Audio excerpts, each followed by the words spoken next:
All right, so Corey, let's start off by if you could tell us a little bit about your story, what you do now, and everything that led you to that. All right. Well, by training, I'm a marriage and family therapist and a licensed professional counselor Hmm. with a PhD in family therapy. So I have a private practice, been doing that for 12, 13 years now. Um, about 6 years ago, 7 years ago, I started a blog called Simple Marriage Hmm. that can be found at simplemarriage.net. And the goal of it was to help reach married couples before there was a problem and just try to enhance marriage because I have a fundamental belief and passion that marriage is for life and it can be much better than we thought going in. Yeah. Um, and that there's also dynamics of a relationship that are at work and at play that most people are not familiar with. And Hmm. so that's the crux of my work and my writing and everything that I do is just trying to help people change the way they view what happens in marriage, so that way they can improve what they do in marriage. Personally, been married to my wife for almost 22 years now. We have two kids. Try to live a very simple life with lots of travel and fun when we can intersperse it with two elementary age kids. So Hmm. that's what I do, and I just want to see people. Well, I guess the way to sum it all up is I want to see marriages thrive, not just survive. Yeah, yeah, definitely, and that's what we're here to talk about today. Um, so yeah, we're here to talk about relationships and marriage. I guess first, if you could talk about how we can go about finding a compatible partner that you'd want to get into a relationship with, how can we go about that? Well, I think compatibility is an interesting thing Hmm. um, because you know there's a whole theory out there that believes we meet and fall in love with and stay with people that are on the same developmental level as ourselves. And that's not necessarily a mental thing or an emotional thing. I guess the easiest simplistic way to think of it, it's almost a maturity kind of thing. Yeah. Um, it's a way that the way I process life, the way I want things to unfold, what makes me comfortable. There's certain characteristics and factors that are at play to create that, and that's largely stemming from my family growing up, my wiring, my disposition of the way I see life, and I'm going to meet and fall in love with somebody that does it similarly than I do. Hmm. Just because otherwise it's not going to make sense. And those are the short-lived relationships that we have, where stereotypically as a guy, since I'm assuming we're talking to guys here, you see the hot girl, and you're interested in her, and you're hanging out, and you're pursuing her until you kind of realize, okay, there's not much beneath the hotness, Yeah. maybe, or she's just not quite there, and so it's kind of maybe it's a fun date, but it's not something I see life with. Yeah. It's not something I see being the mother of my children. Just because the way they handle life is just different, and that's not a negative. That's just different. And Hmm. so I think if I look at relationships and anything that lasts long term, it changes the dynamic to where it's not about me working on the relationship. It's about that relationship with that person working on me, so that their compatibility, quote unquote, challenges me to grow up and to deal with life better, Hmm. to deal with life and relationship better. So I compatibility gets a lot of play, and I think it's out of proportion. That I think we're compatible with a lot of people. Yeah. So it just really is how much work is involved on do you have to cater to somebody, or can I be myself? And so if I can be myself with somebody, they're compatible. Hmm. And it And kind of sounds like you're talking about rather than you working so much on the relationship helps you to grow. Is that what you were saying? yeah, I think fundamentally marriage is designed to help us grow up. It's not about happily ever after. Yeah. Yeah. So it's the expression I use with all my clients and a lot of simple marriage articles is the idea that if you look at a relationship like a three-legged stool, you have your partner, and then you have the relationship. Hmm. And lots of times people, couples come see me in my office wanting to work on that third leg of the stool. And I flip that and say, no, the relationship's actually working on you more than you work on it. Yeah. So it's just the fact that I live with somebody else. I cannot always be on, if you will. Hmm. I have to, there's times where just me is going to come through. And so am I refining me as I'm in my relationship? or not. And that's the crux of marriage. That's the crux of any committed relationship. Hmm. Yeah, and I think that's also a personal thing too. If you as an individual are looking, you're actively growing and you kind of see yourself as a student and life is about learning, I think that should translate over to your relationships, would you say? Sure, it's one of those that I think relationships are non ongoing journeys. Yeah. They're not a destination. So it's one of those that if I'm constantly striving to be better, then those around me get the benefit of that. And at the Hmm. same time, because of the nature of a system and the fact that the two of us choose each other in a marriage, and if you have kids, then you got a family. If I constantly am becoming better, I put pressure on them to have to be better as well. Hmm. So that's where we constantly challenge each other just by being with each other. Yeah, that's good. And so basically you're looking for somebody that is, you know, going to help you grow, really, right? Is that what Well, it comes down to? yeah, no, I think that that's just what happens when you find somebody is Hmm. is they just become somebody that helps you Yeah, grow. yeah. Um, we look for things that make sense. It's fascinating to me of how continually family of origin patterns are repeated. Hmm. That if I was raised in a family where if mama ain't happy, no one's happy, I'm going to marry somebody where if wife ain't happy, no one's happy. Yeah. And that's a real simplistic thought, but it's true. Hmm. And because it's what makes sense to me that Yeah. I was raised giving to to cater to my mom's happiness, if you will. And this is all hypothetical. This isn't my family. Yeah, So yeah. um, but so that's gonna make sense to me on how I would do relationships with other people. Hmm. And so I find people that are very, very similar, and it's because we all look at every guy, and Michael, I'm assuming you would fit in this and understand this, that we all have things we like about people. Hmm. There's the girls that just stand out to us; they're our type, and then we have others that are like, oh yeah, she's really hot, but no, Yeah. she's too high maintenance, or no, she's out of my league, or whatever. So we have a standard that we compare against. So I think that's what helps us find what stands out to us. Hmm. And then as you get further into it and you start realizing what's underneath that, who are they really, what's their story, what kind of life are they living, how strong are they, how independent are they, and all of that starts to play out the longer you're in that relationship. And so that's when it shifts to now you're challenged to grow, and now you're challenged to deal with some of your own things maybe because of the presence of another person. Yeah, yeah.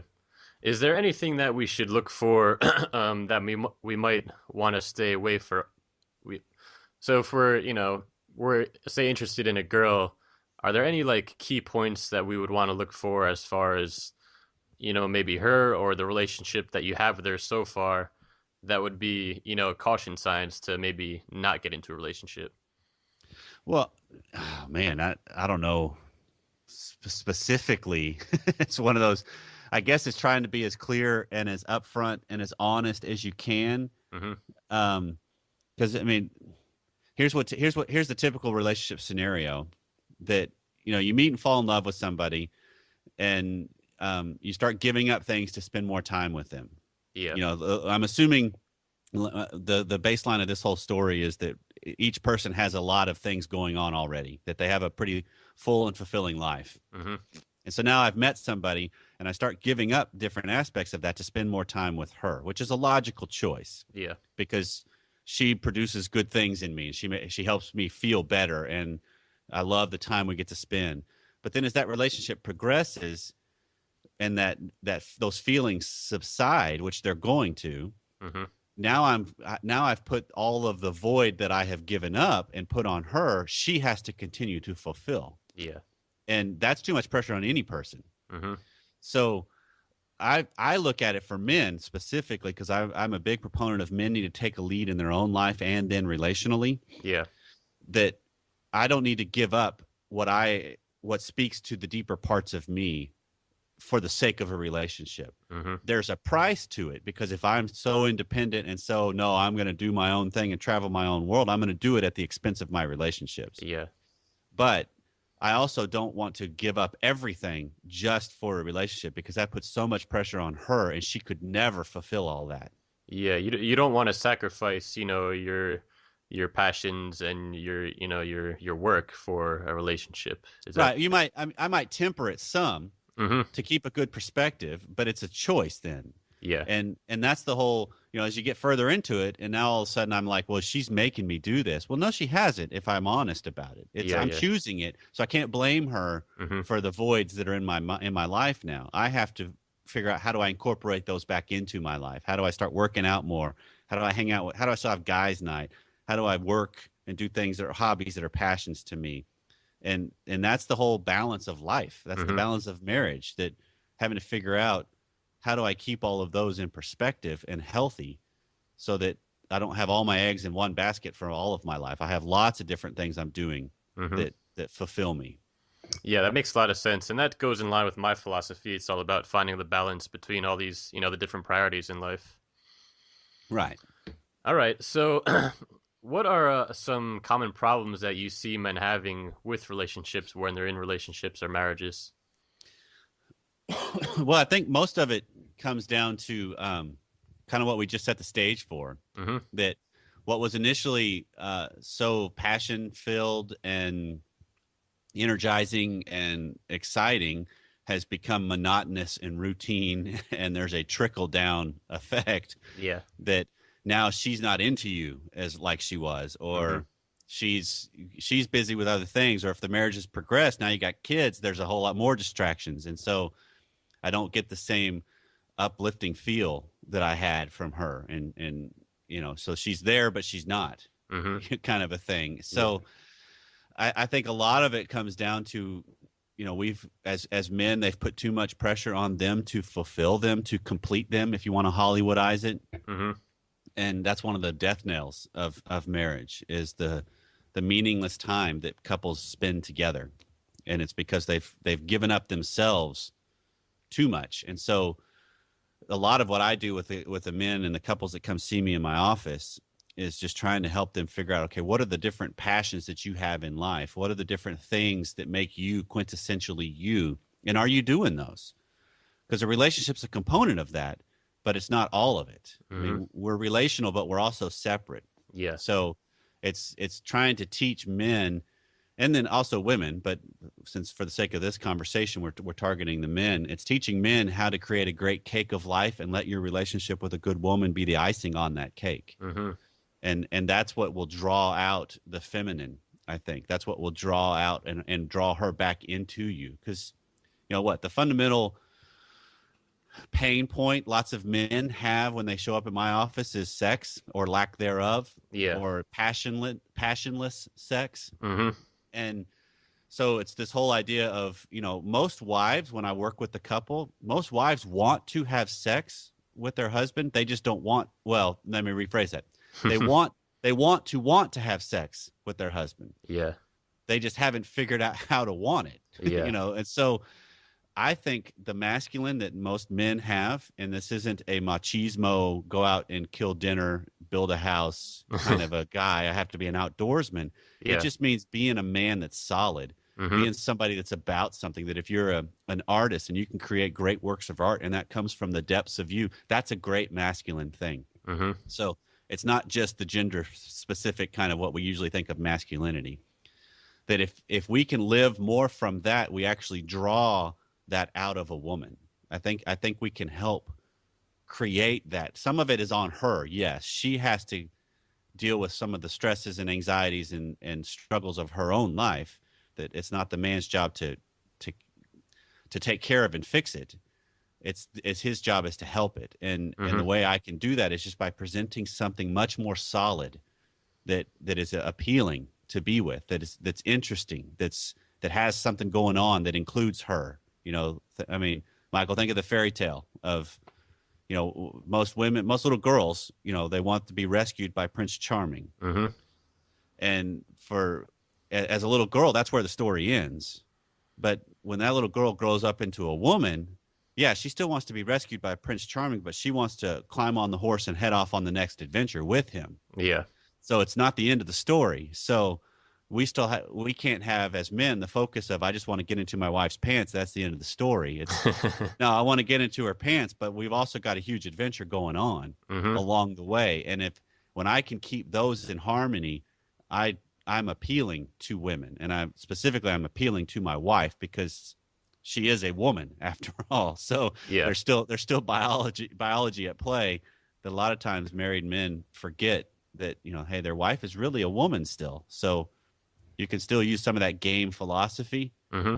of pursuing her because that's what women want, of setting the lead, being a little more dominant, quote unquote, at times, Yeah. just being solid. That's appealing because most women are security seeking creatures, and so they want somebody that's got a good story going on, and they want to be part of it. So basically, what you're saying is the focus shouldn't necessarily be on the relationship itself, but on you being a stronger man, and the relationship will benefit from that.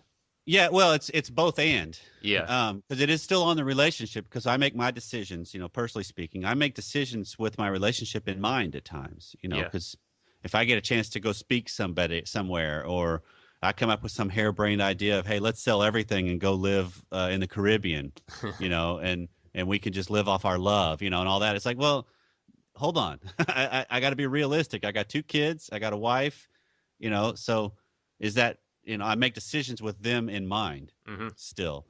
And it's easy to play the card of, oh, well, I can't do anything because I have a family. But that's the other side of that coin. No, you can still do a whole lot of things, but you still have to make decisions accordingly. And that's on us, not on them. Hmm. So that's where I'd say it's a both and. I don't know. Here's the way I think of it. I mentioned earlier that I've been married almost 22 years now, and so through the course of my marriage to my wife, I have figured out all of the different ways to increase the likelihood she's going to be interested in having sex with me. Yeah. I know how to pursue her. I know how to take her on a date.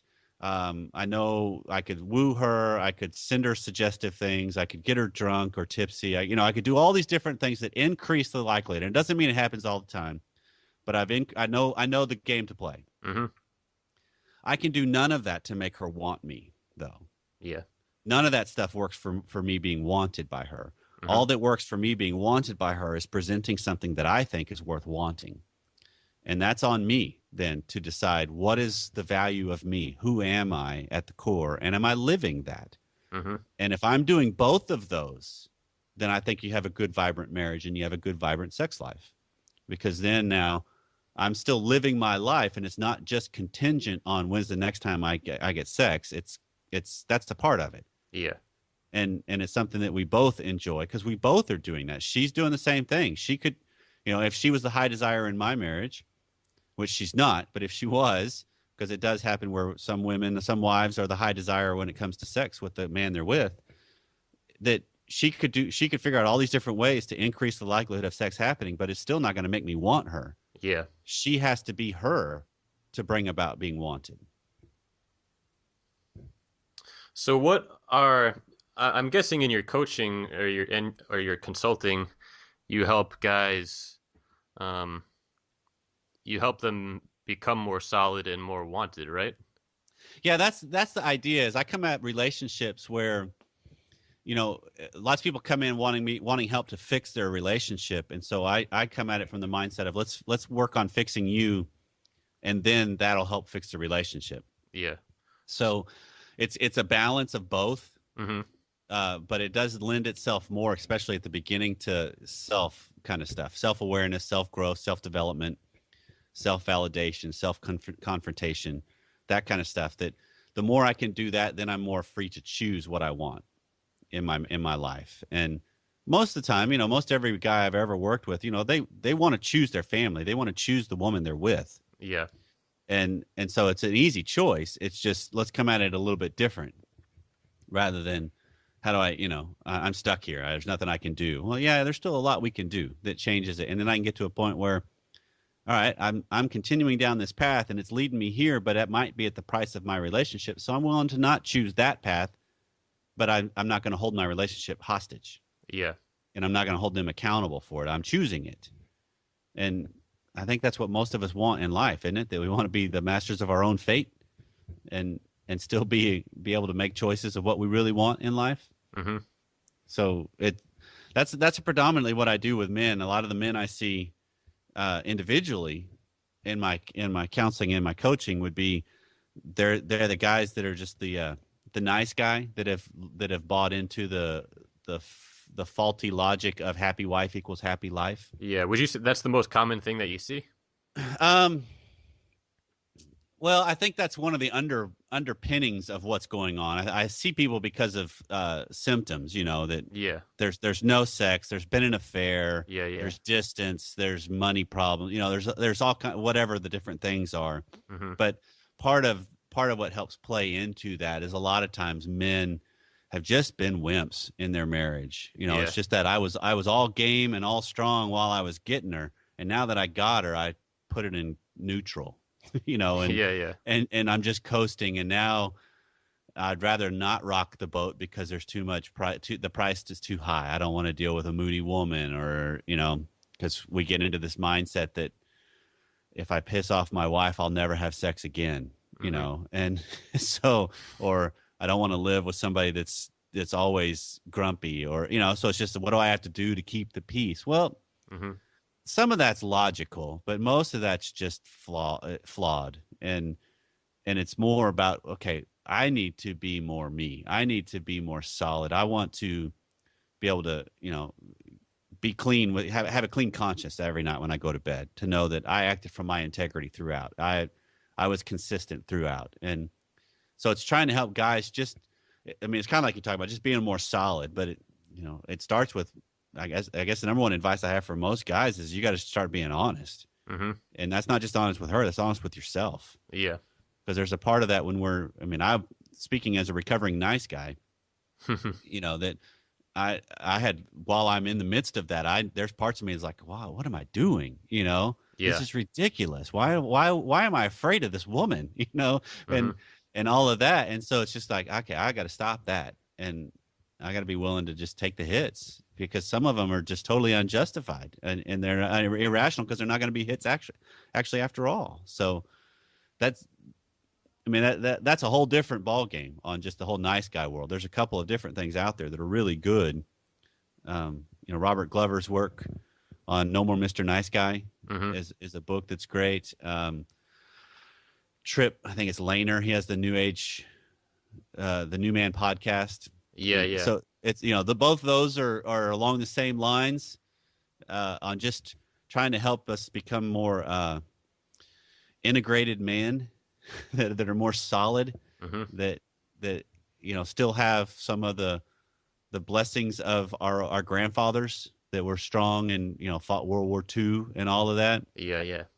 That's the Art of Manliness website, Mm-hmm. that kind of stuff. There's still some old school parts of it, but let's add some of the new stuff, because I mean, let's face it, we're all soft as humans for the most part now. Yeah. And in America, we are, for Yeah. sure, Definitely. because you can do drive through and you can go to your local supermarket for dinner, and we don't have to really work the land like we used to.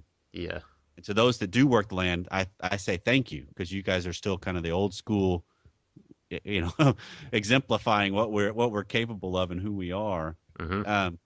But because of that, it's kind of made it to where if we don't have we don't have the same importance for our own survival.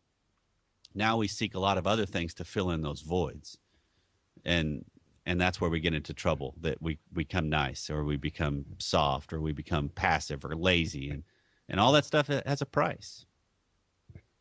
So what are some, you mentioned getting honest with yourself. What are some other, areas that we can work on? What are some practical steps that guys can take to, be more masculine, be stronger as men? Um, well, I think there's a couple of different things that are paramount in a man's life. Mm-hmm. To realize that, I mean, let's see, there's two different parts, or three different parts I think of. Is one, guys need to have good relationships with other guys, Yeah. because there's something about just hanging out with other guys that just sharpens. That's the iron sharpens iron concept. Mm-hmm. That we just become better when we're with other good men, and that's one of the things I try to do with my son, who's 7, is put him in opportunities where I'm hanging out with other guys and he gets to watch that. Yeah. and glean from that. Hmm. And then I'm envisioning ceremonies later when he's 13, kind of rite of passages kind of things where, what's wrong with the different uh, generations and tribal things that people used to do where, kids were sent out to kill a lion to as a passage of manlyhood, Yeah, there's a rites of passage, which we yeah, don't I really think, have these days. yeah, I think we still need to have some stuff like that Yeah, I though. agree. So it's beyond just graduating from school to the Hmm. next grade or Yeah. graduating from school to college or college to career. There's a deeper part of us. Hmm. Um, so it's just having, fostering good guy relationships with at least a couple of other guys. That this isn't accountability partners necessarily, although that serves a great purpose. Yeah. If there's things I want to be held accountable for in my life, this is also just about doing other things with dudes. Yeah. So is there something about it that's just a good thing? The competition, the camaraderie, the support that can be just fostered from that. Hmm. The other is just regular strenuous exercise. I'm Um, so glad you said that. well, I mean, I think it's vital to men. I think it's vital, yeah, for men for every aspect of their lives. Yes, it is, and by that I mean 3 to 4 times a week of at least 20 to 30 minutes of something where you're sweating. Hmm. Um, and I like to think to whatever it is that you do, make sure part of that has a component of competitiveness in it, where you're Yeah. playing a sport, where there's a true winner or a loser, Hmm. because we don't live in a well, sadly we do live in a world where everybody gets a trophy, but life isn't that way. Yeah. We don't all get trophies, and we need to learn how to handle winning well and losing well. Hmm. And that helps us in married life. That helps us when we get shot down with an idea or a sexual innuendo move or whatever. Yeah. That, okay, I didn't win that time, but so what? There's still a bigger battle, and however you want to phrase it, Hmm. going on. Um, but yeah, that's incredibly important. It's just the value of working out, whether it's aerobic, strength, yoga. I mean, all of that stuff is Yeah. good. And then the last one is whatever you do, do it passionately. Hmm. So if you're not doing something passionately, stop doing it or figure out how to way to bring your passion to it. And and that's the whole. I don't know if you came across Michael Rowe, the Dirty Jobs guy, his Yeah. Facebook post. No, I didn't see his Facebook post. Well, So it's a great thing where lots of what's proposed out there is do whatever you're passionate about, hmm. live your dreams, and sometimes that's just not realistic. Yeah. And so he talks about and it's a great post, and it's a pretty long article. I put it on Simple Marriage, but you can also just Google Mike Rowe's uh, passion, something to that effect. I can't even remember the title of it, but it's the whole concept is that bring your passion to whatever you do. Hmm. Don't just do what you're passionate about, because sometimes that's not practical. Yeah. But I have things where I have to do, like if I have to do the dishes, how could I do them passionately? Well, Hmm. for me, I do it passionately by I turn on good music and I get my kids involved and we make it a game. Hmm. That's having fun with life. That's being passionate. Yeah. So it's figuring out ways to do stuff like that that's just very simple and subtle, but it changes things dramatically. Yeah. It's that little shift in perspective. It is. It's huge, and that's to me that's the ball game, is the shift in perspective. Hmm. If I change how I view what I'm doing, I change what I do. Yeah. Well said. Um. All right. So we talked a little bit about what it means to be, how you can be more masculine. Let's shift gears a little bit. So let's say we're in a relationship and it's not necessarily going so smoothly. How can we effectively assess whether or not that relationship is worth working at, or it might be best to step away and let go of it? Well, first of all, I think we have to define who's not going smoothly, Hmm. because because Yeah. we all have um, ways we quantify things Hmm. on what makes a successful relationship or what makes a tolerable circumstance.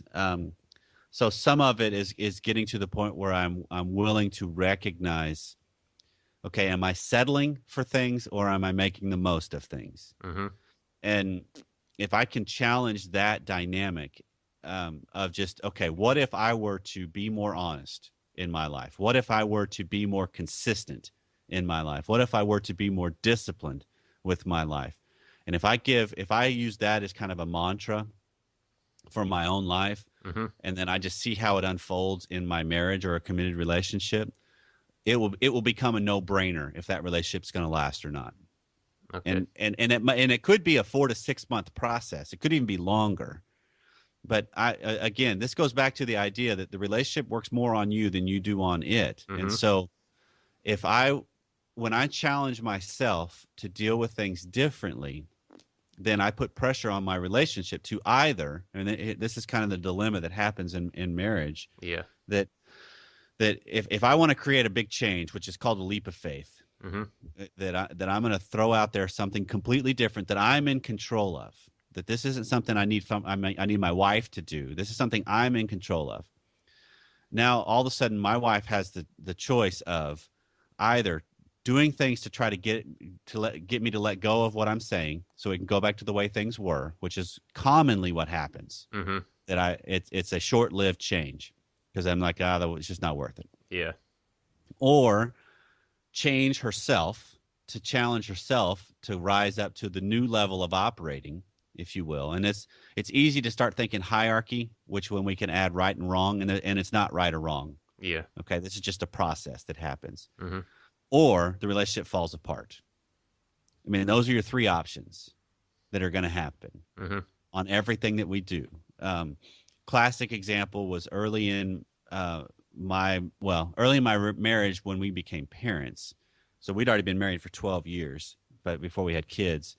But once we had kids, we kind of had this unspoken, we're not going to watch a whole lot of TV while they're awake Mhm. because we didn't, for whatever reason. I mean, I was raised on TV. I guess that's probably fed into, I don't want my kids being raised on TV. Yeah. So instead, they're raised on iPads, it seems. But but Yeah. it is one of those that, so we kind of decided, all right, while the kids, we both were working full time. I had a more flexible job, so I could be around more because I could schedule, clients, and online stuff's pretty easy to do from anywhere. Mhm. But so whenever my wife would get home from work, there was no TV. We would just watch, we'd eat dinner, we'd do things as a family, we'd play games, we'd go walk outside, we'd go to the park, all these different things. And we've continued that. Mhm. And then when they go to bed, if we've got a show or something, my wife and I want to watch, or there's some sporting event on that, because I married a sports fan, so I married up. Um, then we'll do that. But otherwise, it's not on a whole lot. But on the weekends, I kind of negotiated in this whole unspoken arrangement that if there's something on that's sporting wise that I want to watch, I'm going to turn on the TV and watch it. Yeah. Well, with DirecTV, there's sports on all the time. Mhm. So that meant for 48 hours, there could be the TV on the weekends. And Yeah. so that's kind of what it evolved to, where it would be some sporting event. And we've kind of viewed that as less threatening to our kids, Yeah. although some of the commercials are not at all appropriate. Mhm. Um, but so we just kind of went on that path of life. And then about every 6 to 8 weeks, my wife would get in this funk of, we watch too much TV. I want us to stop watching as much TV on the weekends. And Mhm. what she's really saying, if she was honest, and she would now since say this, but during it, what she's really saying is, you watch too much TV and I don't have the self-discipline to not, so I need you to stop. Mhm. So that's easier on me. That's what she's saying. Mhm. But I'm a smart guy, and so I figured out this is just a mood. It'll go away. I can weather the storm. Mhm. And so I would just deal with the confrontation or the moodiness for a week or so, and then she'd let it go, and I wouldn't have to change anything. So I was manipulating her just like she was manipulating me. That's Yeah. the stuff you don't read about on Hallmark. Um, Uh-huh. but it's what happens in marriage, guaranteed. Mhm. Um, and so this went on for a while, and then finally, through all this, during this time, I'm learning this whole process of differentiation in marriage, which is the psychobabble term of what I believe marriage is about, and it's about helping. I've changed it to just growing up. Mhm. So we're learning about growing up in relationships, and so finally, she comes in one Sunday and says, "You know what? I'm tired of how much time I'm spending watching TV on the weekends. I'm going to go start doing other things. Yeah. I'm going to go hang out with friends. I'm going to go be involved in things in the community.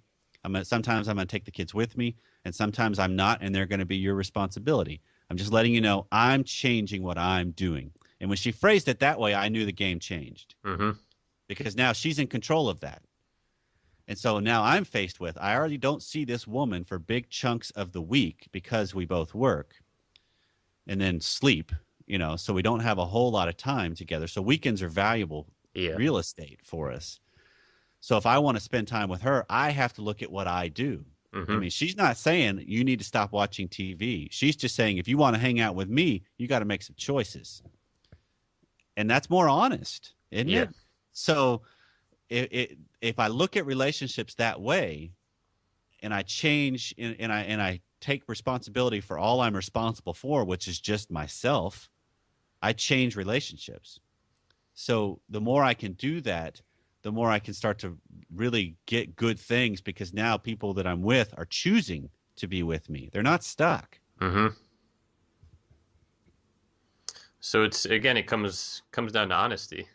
Yeah, I think that's the fundamental start. Mm-hmm. That how often do we have that rationalization hamster in our brain that helps us make sense of what we do, but deep down we're like, that's not a good choice. Yeah. Yeah. I probably shouldn't be doing that. It's that whole I really don't want to get into that situation, but I'm going to go hang out with that group anyway. Yeah. Yeah. Like, well, hold on a sec. Honestly, if you look back at that, you could logically say, what am I doing? Mm-hmm. That's ridiculous. I was just listening to ESPN radio on my drive here this morning, Mm-hmm.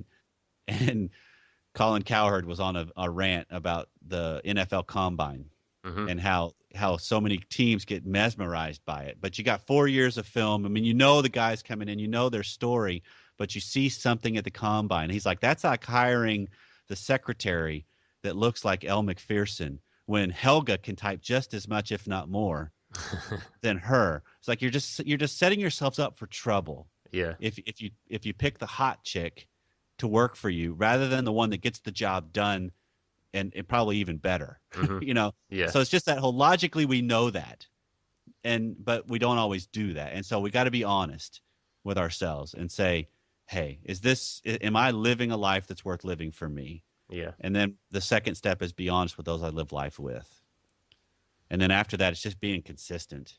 Mm-hmm. Most men, they don't realize the damage it causes when they're inconsistent with their wife. Yeah. That I said I'd be home at 5, but I come strolling in the door at 5:30. Mm-hmm. That damages things. Yeah. Yeah. I'm sure it adds up over time, right? Well, it's treating.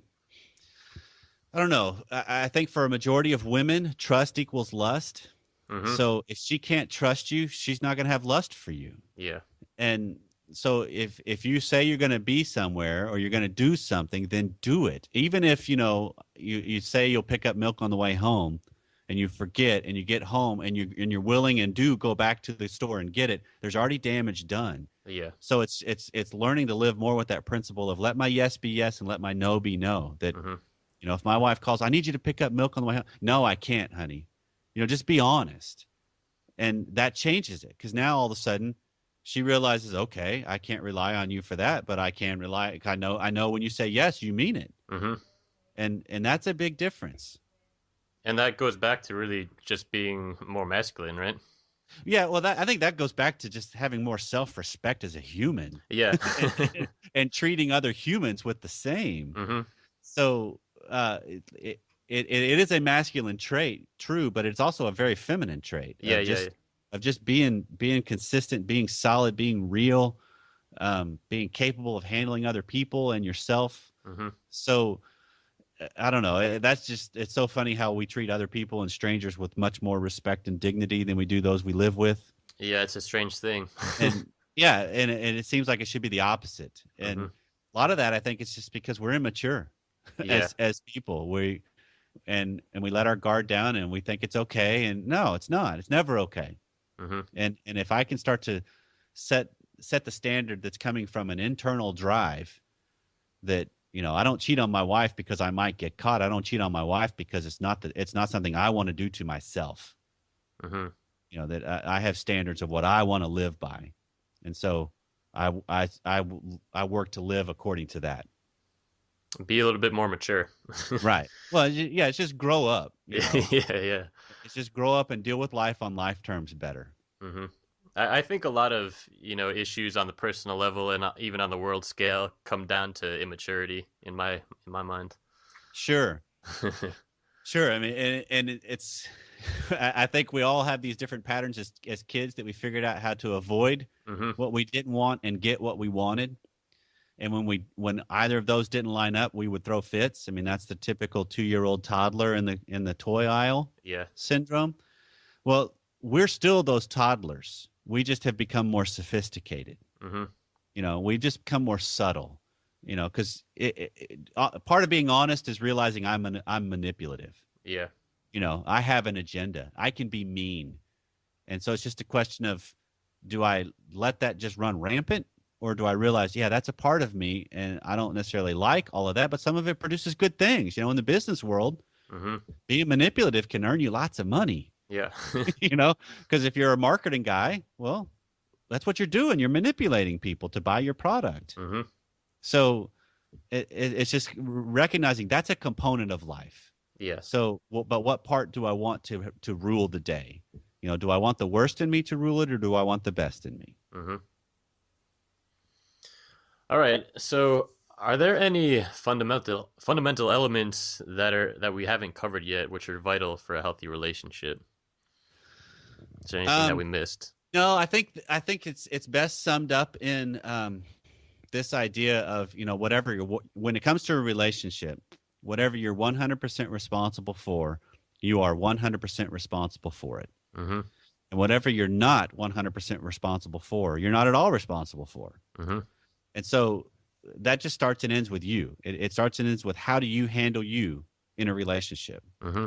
That if you don't get what you're looking for from a woman, well, do you try to manipulate it out of her, or do you play your cards above board and say, hey, this is what I'm looking for. I may or may not get it, but this is what I'm looking for. Yeah. So it's less tied on outcome, and it's more tied on, am I living according to me? Am I living according to my integrity? Mm-hmm. Because to me, the definition of integrity is I'm the same man in every situation in my life. Mm-hmm. It does not matter the group I'm with, does not matter the situation I'm in. I am the same person. And it's very easy to play the game of, well, when I'm with my college guys, I cuss like a sailor, but I'm with my church group and I say all the verses, Yeah. and I'm with my wife and I'm very romantic, and it's like, well, okay, yeah, there's still a thread of similarity in all of that, but maybe we need to work to be more congruent Mm-hmm. in everything. I'm glad you said that.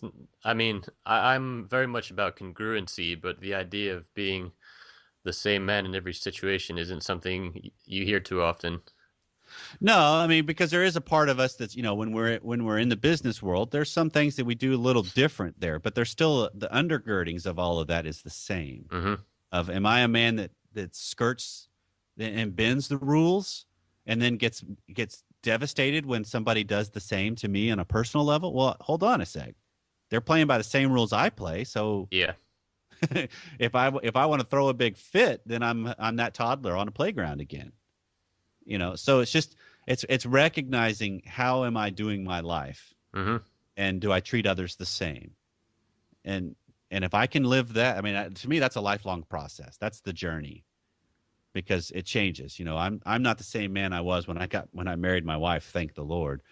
Um, and she's not the same woman, but there's so much more depth to her Mm-hmm. that I didn't even know when we first got married. I just thought she was hot with with smarts, Yeah. and that's been confirmed over and over. But man, there's so much more to her strength, Mm-hmm. and the depth of her compassion, and the depth of her insight into things that I still have no clue but who she is, Yeah. because she's an evolving being just like I am. Mm-hmm. So there's the lifelong energy that marriage can have. Mm-hmm. Well, it sounds like you've got a good thing going there. I think so. I hope it. I mean, I think it'll last because it's a choice. Yeah. Um, but we've been through the rocks too. So, Mm-hmm. and I know those will happen because every marriage has problems. Mm-hmm. It's just, how well do you handle the problems, Yeah. and Exactly. how mature are you in your handling of the problems? Because Mm-hmm. it's real easy to revert to my 9 and 7-year-old stance, Yeah. Yeah. like they do, of, that's not fair. She wouldn't let me look at that today. I'm like, well, yeah, fair doesn't happen. Sorry. Yeah. All right, Dr. Allen, we're coming up at the end here. Before we close out, I'd like to ask you one thing. Is there any major mistake that you've made in your life that you're willing to share with us that we could so that we can learn from it? This doesn't have to be related to relationships or marriage or anything, but just maybe a good lesson that we can learn. Well, I think this goes back to exactly what we were talking about. It's just on immaturity. Mm-hmm. Uh, we 6 years into my marriage to my wife, we found ourselves sitting at the food court at a mall in our town, and she gave the ring back and Mm-hmm. just basically threw down the gauntlet of things don't change, we're done. Mm-hmm.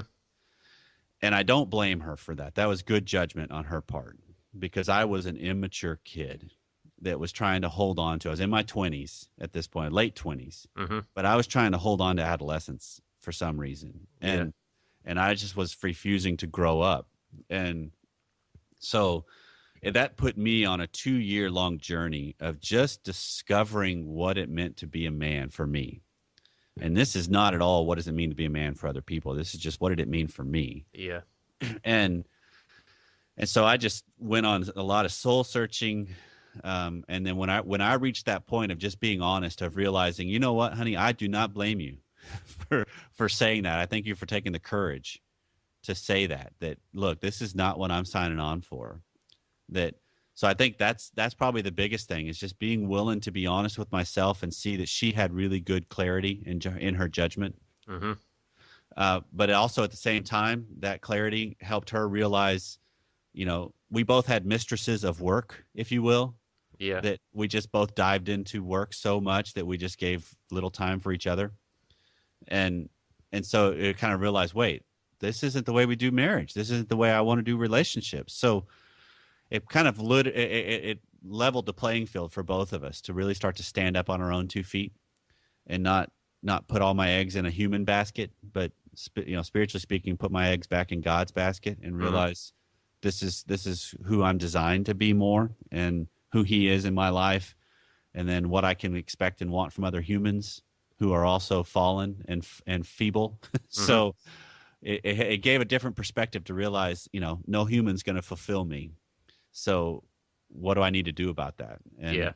And start living more in line with who I want to be, to where I need less from others, but I want from others. Mm-hmm. And that's a different dynamic that, if we settle for needing, we often gripe about what we get. But Yeah. if we settle for wanting, if that's what we strive for, then typically we end up getting closer to what we really wanted in the first place. Mm-hmm. All right, Dr. Allen. Thanks so much for sharing that with us, and thanks for talking with us today. It's been good Absolutely. talking to you. Yeah, this has been great. I hope this is extremely helpful. Yeah, I think so. Thanks so much. Absolutely.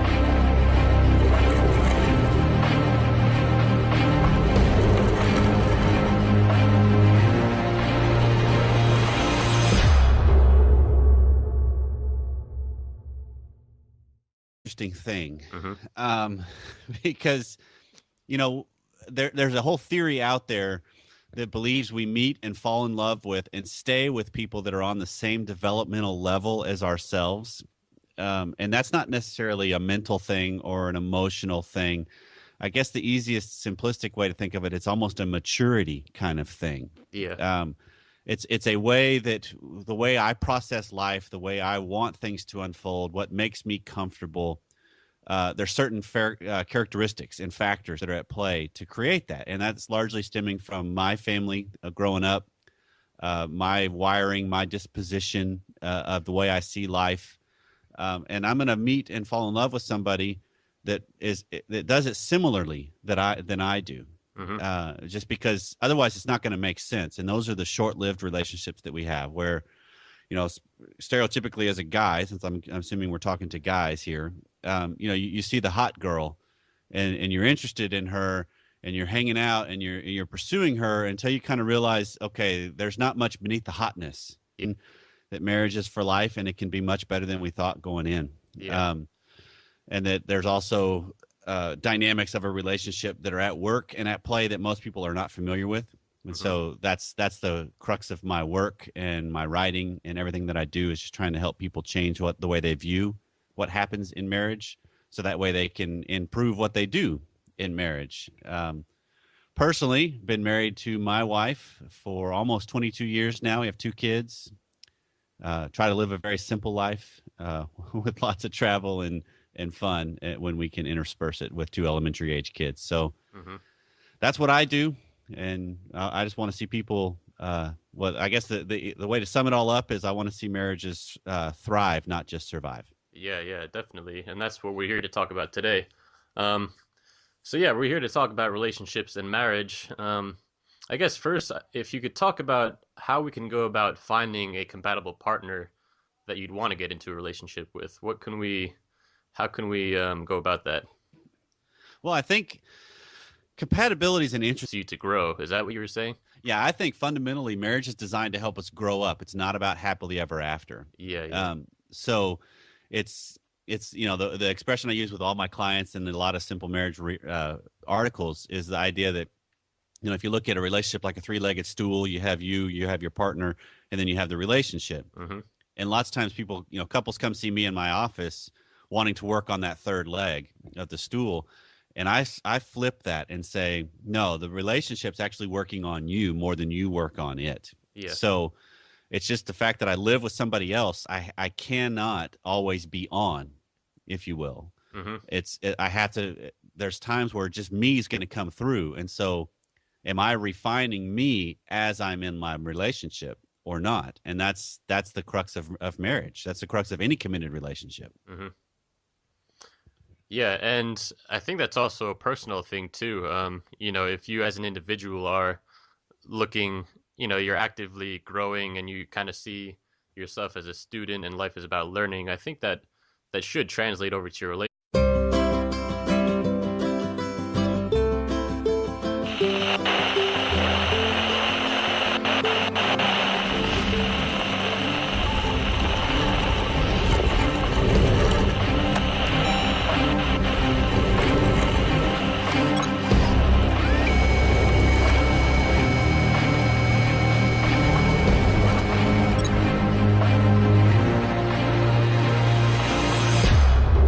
Let's go. All right, so Corey, let's start off by if you could tell us a little bit about your story, what you do now, and everything that led you to that. All right. Well, by training, I'm a marriage and family therapist and a licensed professional counselor Hmm. with a PhD in family therapy. So I have a private practice, been doing that for 12, 13 years now. Um, about 6 years ago, 7 years ago, I started a blog called Simple Marriage Hmm. that can be found at simplemarriage.net. And the goal of it was to help reach married couples before there was a problem and just try to enhance marriage because I have a fundamental belief and passion, Yeah. maybe, or she's just not quite there. And so it's kind of maybe it's a fun date, but it's not something I see life with. Yeah. It's not something I see being the mother of my children. Just because the way they handle life is just different. And that's not a negative. That's just different. And Hmm. so I think if I look at relationships and anything that lasts long term, it changes the dynamic to where it's not about me working on the relationship. It's about that relationship with that person working on me so that their compatibility, quote unquote, challenges me to grow up and to deal with life better, Hmm. to deal with life and relationship better. So compatibility gets a lot of play, and I think it's out of proportion. That I think we're compatible with a lot of people. Yeah. So it just really is how much work is involved on do you have to cater to somebody or can I be myself? And so if I can be myself with somebody, they're compatible. Hmm. And it And kind of sounds like you're talking about rather than you working so much on the relationship helps